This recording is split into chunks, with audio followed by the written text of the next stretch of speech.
नमस्कार, good morning fit India के superhit bulletin में आप सभी का स्वागत। आपके साथ मैं हूँ प्रिया सिन्हा। नमस्कार, गुड मॉर्निंग, मैं हूँ श्रुतिका आप सभी के साथ में। और आज देश और दुनिया की तमाम बड़ी खबरें लेकर हम हाजिर हैं। आपको बताएंगे आपके शहर का हर एक अपडेट। आपको ये भी बताएंगे कि राजनीतिक जगत में क्या चल रही है हलचल। तो शुरू करते हैं खबरों का सिलसिला।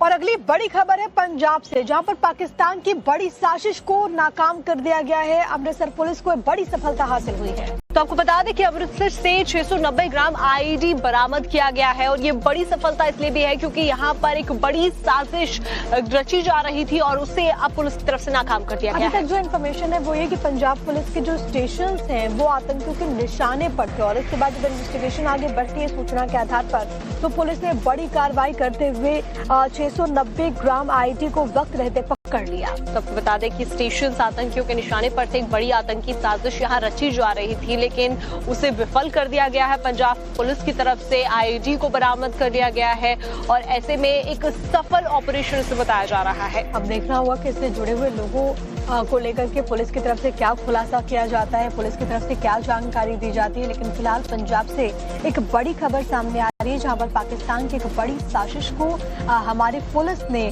नाकाम कर दिया। कुछ बड़े ऐलान किए जाएंगे। नितिन नवीन की टीम को लेकर के खबर ये सामने आ रही है कि आज घोषणा संभव है। तो आपको बता दें कि नितिन नवीन की नई टीम में युवाओं को जगह दी जा सकती है, इसकी भी जानकारी मिल रही है। साथ ही साथ महिलाओं को जगह मिलेगी, इस बात की भी जानकारी है। सूत्र ये भी बता रहे कि 22 अगस्त को दिल्ली में एक बड़ी बैठक होने वाली और जाहिर है कि ये जो नई टीम है इसमें तमाम बड़े चेहरे हो सकते हैं। कई नए चेहरों को भी मौका मिल सकता है। आने वाले वक्त में कई राज्यों में विधानसभा के चुनाव होने हैं, तो ऐसे में बड़ी जिम्मेदारी होगी टीम नितिन नवीन के पास। तो आपको ये भी बता दें कि 22 अगस्त को नई टीम के साथ दिल्ली में बैठक संभव है। आप देखिए रिपोर्ट। बीजेपी के राष्ट्रीय अध्यक्ष नितिन नवीन की टीम में कौन कौन से उनके नए सिपाही होंगे, इसको लेकर काफी दिनों से चर्चाएं चल रही थी, जिस पर आज फुल स्टॉप लगने वाला है। पार्टी में कौन कौन से नए चेहरे शामिल किए जाएंगे, इसको लेकर आधिकारिक तौर पर तो कोई नाम सामने नहीं आया, लेकिन सूत्रों के हवाले से खबर है कि इस बार की नई टीम में युवा और अनुभवी चेहरों के बीच संतुलन बनाने की कोशिश की जा रही है। महिलाओं को खास तरजीह दिए जाने की संभावना है। पार्टी की कोशिश है कि संगठन में ऐसे चेहरों को आगे लाया जाए जिनके जरिए अलग अलग राज्यों और सामाजिक वर्गों को प्रतिनिधित्व मिल सके। सूत्रों की माने तो नई टीम में सभी राज्यों और अलग अलग जातीय समूहों को भी भागीदारी देने पर जोर दिया जा रहा है। नए बदलाव में कुछ केंद्रीय मंत्रियों को संगठन में लाने की बात भी की जा रही है, जिन्हें राष्ट्रीय स्तर पर अहम जिम्मेदारियां दी जा सकती हैं। बीजेपी की नई टीम का ऐलान और पार्टी में युवाओं की भागीदारी ऐसे वक्त में हो रही है जब दिल्ली में जेनजी प्रोटेस्ट के बाद नीट पेपर लीक मामले में धर्मेंद्र प्रधान को केंद्रीय शिक्षा मंत्री के पद से इस्तीफा देना पड़ गया था। वहीं दूसरी तरफ अगले साल यूपी समेत 7 राज्यों में विधानसभा के चुनाव है, जिनमें अकेले 15% जेनजी वोटर्स यूपी में हैं, जो कि चुनाव नतीजों में उलटफेर करने का मादा रखते हैं, जिसका ट्रेलर बांकीपुर सीट पर हुए उपचुनाव में भी देखने को मिला था, जहां पर बीजेपी की परंपरागत सीट पर जनसुराज के अध्यक्ष प्रशांत किशोर ने राजनीतिक सेंधमारी की थी और बाई इलेक्शन में बीजेपी के उम्मीदवार को पटखनी दी थी। अब ऐसे में सवाल ये उठ रहा है कि आने वाले असेंबली चुनाव को देखते हुए और जेनजी वोटर्स को साधने के लिए संगठन में फेरबदल की कवायद की जा रही है।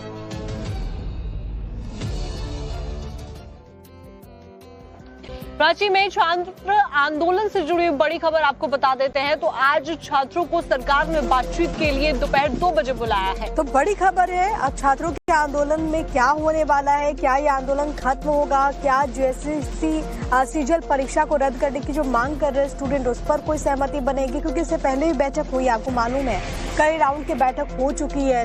3 राउंड की बैठक के बाद भी कोई नतीजा नहीं निकला। छात्र लगातार ये मांग कर रहे कि इस पूरे मसले की जांच सीबीआई करवाए। सरकार कह रही है कि सीआईडी ऑलरेडी इन्वेस्टिगेट कर रही है। तो आंदोलन खत्म करने और मांगों को लेकर आज चर्चा संभव बताई जा रही है। बीते कई राउंड की बातचीत में कोई भी सफल नतीजा नहीं निकल पाया है। ऐसे में छात्रों की मांग बरकरार है और अब आगे इसी को लेकर आज दोपहर 2 बजे चर्चा हो सकती है।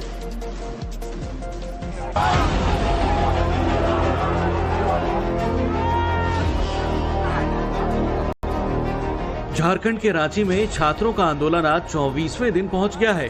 प्रदर्शनकारी छात्रों ने 20 अगस्त को सीएम आवास के घेराव का ऐलान किया। उसको देखते हुए राज्य सरकार छात्रों से बातचीत करने में फिर एक्शन में दिखाई दे रही है। डायलॉग के माध्यम से समाधान निकालने की पहल की गई। My message is to the government that please be transparent, please be accountable, listen to these children. They are asking for opportunity, which is their right. They are not your enemies. And my message to students is that in overnight, you cannot sort out an issue which is going on for 20 years. आंदोलनरत छात्रों को आज दोपहर 2 बजे बातचीत के लिए बुलाया गया है, जिनमें छात्रों को उनके विधिक सलाहकारों के साथ बातचीत में शामिल होने का प्रस्ताव दिया गया। वार्ता से पहले प्रशासन के कुछ अधिकारियों ने छात्रों से बातचीत भी की और सरकार का पक्ष छात्रों के सामने रखा। अभी भी अनुरोध करते हैं, अभी भी विनती करते हैं कि जल्द से जल्द हमारी मांगों को पूरा करें। आप क्या कहेंगी जिस तरीके से विरोध चल रहा है? 20 तारीख का डेट दिया गया है सीएम हाउस के घेराव का, क्या लगता है ऐसी क्या स्थिति आ गई कि अब इस तरीके से फैसला लेना पड़ा? देखिए, हम लोगों ने तो 23 दिनों से शांतिपूर्ण ढंग से आंदोलन किया था। लाठियां खाने के बाद भी हम लोगों ने मौन मार्च निकाला था। उसके बाद भी सरकार तक हमारी आवाज नहीं पहुंच रही है।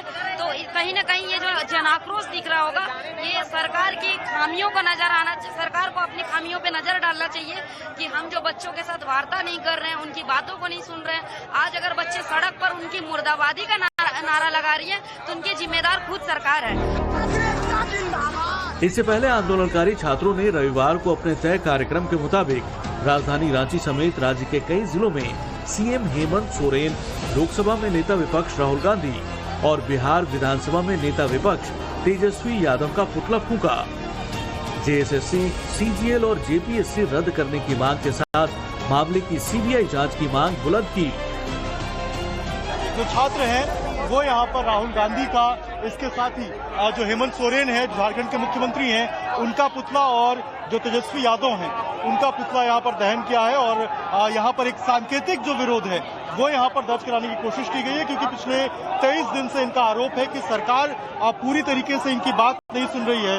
और राहुल गांधी भी क्योंकि आश्वासन दिए थे कि वो छात्रों के साथ रहेंगे, लेकिन जब सरकार इनकी बात नहीं सुन रही है तो राहुल गांधी भी उस तरीके से सामने नहीं आ रहे हैं, ऐसा आरोप छात्र लगा रहे हैं। लेकिन आज देखिए, छात्रों का रोष है वो इस पुतला दहन के जो कार्यक्रम है उसके तहत निकला है और ताली बजाकर, नारेबाजी करके जो छात्र है वो यहाँ पर जो पुतला दहन का कार्यक्रम है उसको आयोजित कर रहे हैं। क्या कहेंगे आप लोग पुतला दहन कर रहे हैं, क्या संदेश दिया जा रहा है? हम लोगों का जो संदेश था सर, इतने दिन तक हम लोगों ने सब्र किया, अपने सीएम के बारे में एक शब्द भी हम लोगों ने अब शब्द नहीं इस्तेमाल किया और हम लोग का आज का सब्र का बांध पार होते जा रहा है, यही कहना चाहेंगे सर।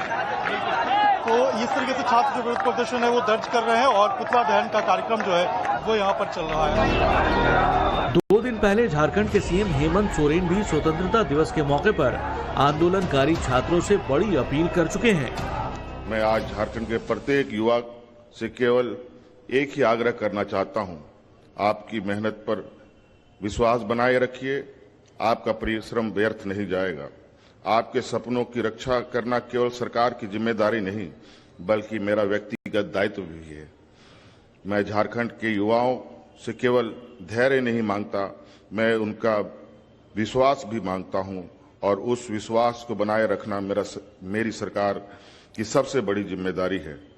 मैं आपको विश्वास दिलाता हूं कि हम ऐसे परीक्षा व्यवस्था बनाएंगे जिसमें अभ्यर्थी को भरोसा हो, समाज को का विश्वास हो और देश झारखंड का उदाहरण दे।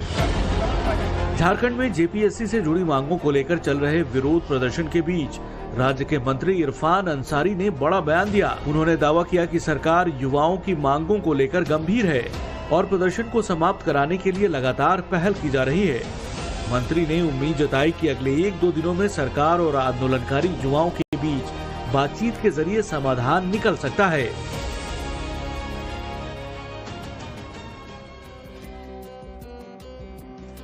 और चलिए आपको ले चलते हैं यूपी, जहां पर उप मुख्यमंत्री केशव प्रसाद मौर्य ने ऑन द स्पॉट एक महिला की शिकायत पर जांच के आदेश दिए। महिला की शिकायत सुनने के बाद उप मुख्यमंत्री ने अफसरों तक को फटकार लगाई है। पूरा मामला क्या है आपको दिखाते हैं इस रिपोर्ट में। हाँ फिर समूह से दियो 1,25,000 जो समूह से दिए। आप समझ लो पहले ये रेट सही नहीं है, जरा इसकी समीक्षा करो, समीक्षा करके इसका भी मतलब इन लोगों को जो पैसा ज्यादा लग गया है यह भी उचित पैसा लगे, इसका प्रयास करें। उत्तर प्रदेश के उप मुख्यमंत्री केशव प्रसाद मौर्य रविवार को कौशाम्बी पहुंचे थे, जहां पर उन्होंने जिले में आवास, आयुष्मान कार्ड और ई रिक्शा का वितरण किया। लेकिन इस दौरान केशव प्रसाद मौर्य का ऐसी महिला लाभार्थी से सामना हुआ जिसने सूबे के डिप्टी सीएम से बातचीत में समूह से ज्यादा कीमत पर ई रिक्शा खरीदने का दावा किया।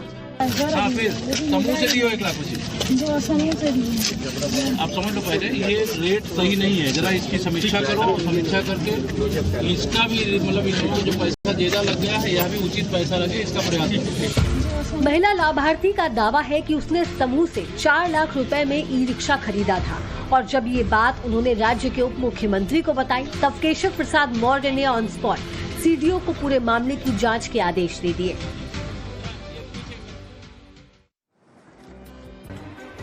और अब बात करते हैं प्रधानमंत्री मोदी के दिमागी नक्सल वाले बयान की, जिस पर सियासी घमासान थमने का नाम नहीं ले रहा। अब विपक्ष की तरफ से मैं भी दिमागी नक्सल वाला बयान दिया जा रहा है और प्रधानमंत्री नरेंद्र मोदी के ऊपर सवाल खड़े किए जा रहे हैं।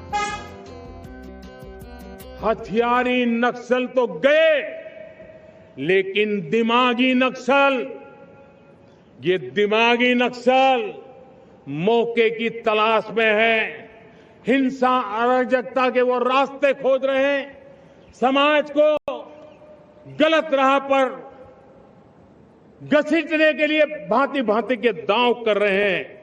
इन दिमागी नक्सलियों को पहचानना होगा, इन दिमागी नक्सलियों को आइसोलेट करना होगा और राष्ट्र को विकसित राष्ट्र बनाने की मुख्य धारा की ओर देश की युवा पीढ़ी को जोड़ना होगा।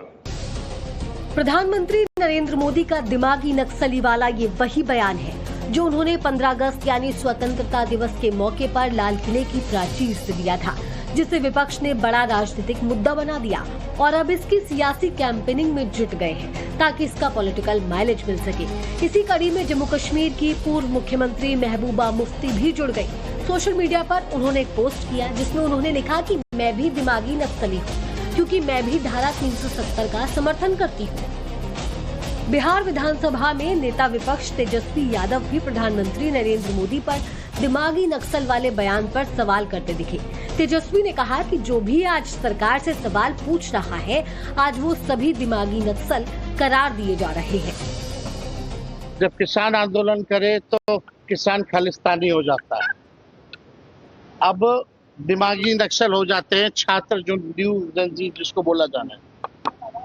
इस तरह का भाषा प्रधानमंत्री जी को शोभा नहीं देता और लगातार इस तरह का बयान कहते हैं। कभी अर्बन नक्सल बोलते हैं, मतलब जो इनका सच सामने ले आए या इनसे सवाल पूछे या अपने अधिकार के लिए लड़े, ये इसको आतंकवादी, नक्सल, खालिस्तानी सब बता देते हैं। इस तरह का भाषा प्रधानमंत्री के नहीं होता। पीएम नरेंद्र मोदी पर लगातार हो रहे विपक्ष के हमले पर बीजेपी भी चुप नहीं है। जैसे ही विपक्ष प्रधानमंत्री के बयान पर सवाल उठाता है, वैसे ही पार्टी काउंटर अटैक करने में पीछे नहीं रहती। अब की बार बीजेपी सांसद और पूर्व डीजीपी बृजलाल ने विपक्ष को दिमागी नक्सल के मायने बताए हैं। ये दिमागी नक्सली जंगलों में बिहड़ों में नहीं रहते, ये हथियार लेकर नहीं चलते, ये गोलियां नहीं चलाते, ये सिर्फ और सिर्फ अपना दिमाग चलाते हैं। ये शहरों में प्रोफेसर के रूप में, अध्यापक के रूप में, एनजीओ संचालक, बुद्धिजीवी, कवि, लेखक आदि रूपों में ये दिखाई पड़ते हैं। ये लेख लिखते हैं, ये कॉन्फ्रेंस करते हैं, सेमिनार करते हैं और उन कॉन्फ्रेंस में, सेमिनार में, ये जनमानस में, खासकर युवाओं के दिमाग में ये अपनी हिंसक विचारधारा भरते हैं। इसलिए ये नक्सली उन नक्सलियों से ज्यादा खतरनाक हैं जो जंगलों में रहते हैं, जिनका करीब करीब सफाया हो चुका है। पीएम मोदी के दिमागी नक्सल वाले बयान को विपक्ष ने जिस तरह से राजनीतिक रंग दिया है, उसको देखकर ऐसा लगता है कि आने वाले दिनों में इस मुद्दे पर और सियासी घमासान मचने के आसार है। और चलिए अब बात करते हैं राष्ट्रगीत वंदे मातरम की। दरअसल वंदे मातरम का अपमान किया गया कांग्रेस हेडक्वार्टर के अंदर, ये आरोप लगाए जा रहे हैं भारतीय जनता पार्टी की तरफ से और उनकी तरफ से एक वीडियो भी जारी किया गया है। और अब इस पूरे सियासी विवाद के बीच वंदे मातरम के अमर रचयिता बंकिम चंद्र चट्टोपाध्याय के वंशज भी कूद गए। बाकायदा उन्होंने सोनिया गांधी के नाम एक लेटर लिखा है। पूरा मामला क्या है, क्यों विवाद हो रहा है, आपको दिखाते इस रिपोर्ट में।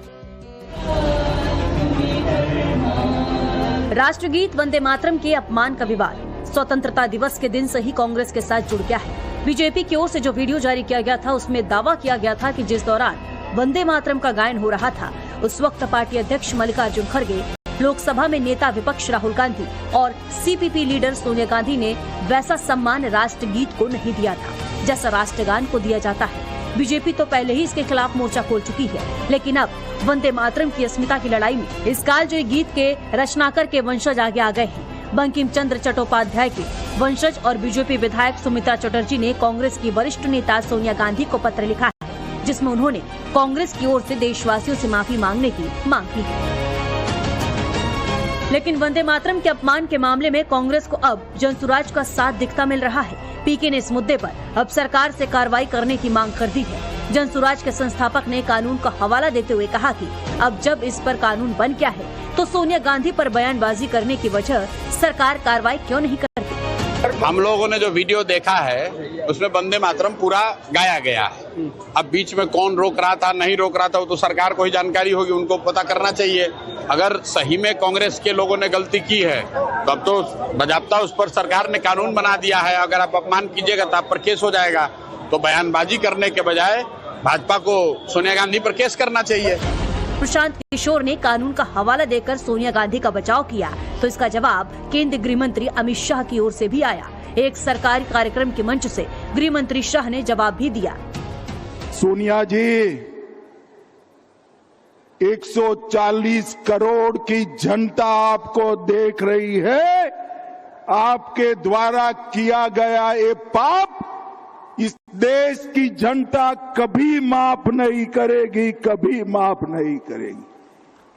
कोई स्वप्न में भी कैसे सोच सकता है कि वंदे मातरम उसका गान अधूरा छोड़ दिया जाए।